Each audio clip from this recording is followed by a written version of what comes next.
Hello, good evening. Dito na naman gabi na naman po dito sa aking duty.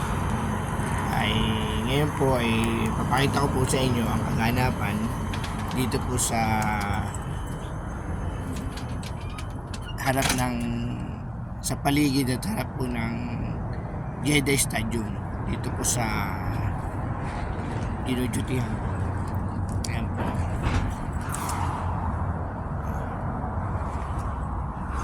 Ang ilaw po niya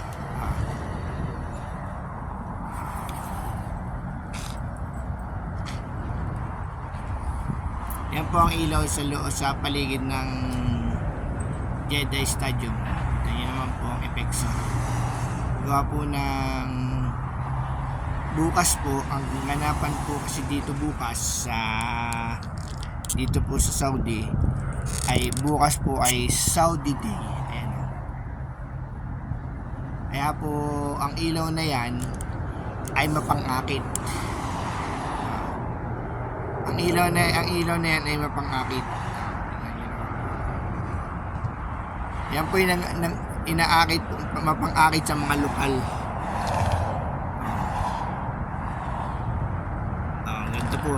Yan po yung palibot po yan ng stadium dito sa Jeddah. Yung bali yung stadium niya pinaiikutan po ng ilaw na ganyan. Yan po ay nagpapahiwatig po na may event po sila diyan, gawa po ng araw po na bukas po ay araw po ng Saudi.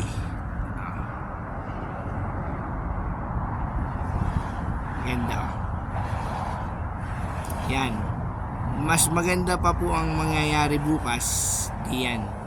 May mga may mga effects pa po, mga fireworks, may mga anik-anik pang mangyayari po diyan. May ayan, kaganapan po diyan dito sa akin sa Jeddah. Yan po ang Jeddah Stadium.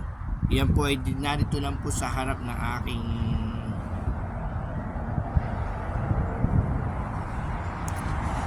duty.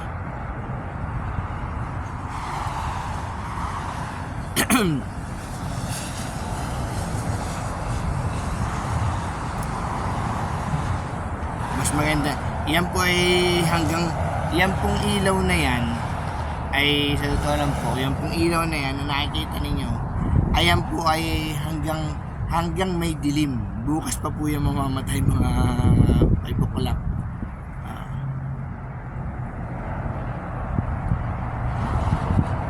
Hanggang may dilim po yan. Nangaakit ng ilaw na yan.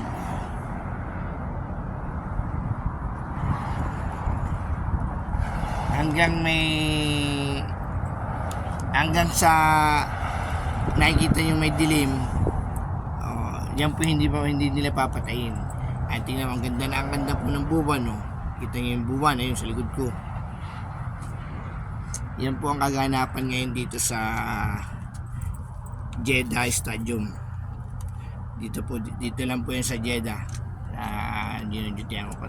Kasi po tawid lang po siya. Ito po namang nasa likod ko ay yan po ang kumbaga sa atin ay Meralco. Saudi Electric Company. So ayan, papasok na po ulit ako sa aking guardhouse para po magpapahinga na po ako. Po ng mahaba pa po ang aking duty hanggang bukas pa po ang duty ko ng hapon. Restraitan po ako. Gawa po ng holiday nga po dito sa mga Saudi, kaya po wala pong trabaho. Wala pong trabaho ang mga lokal. Kami naman pong mga OFW dito ay holiday bukas. Kaya po bilang Pilipino overtime po bukas. Babay na po guys. Thank you. God bless po yan sa Pilipinas.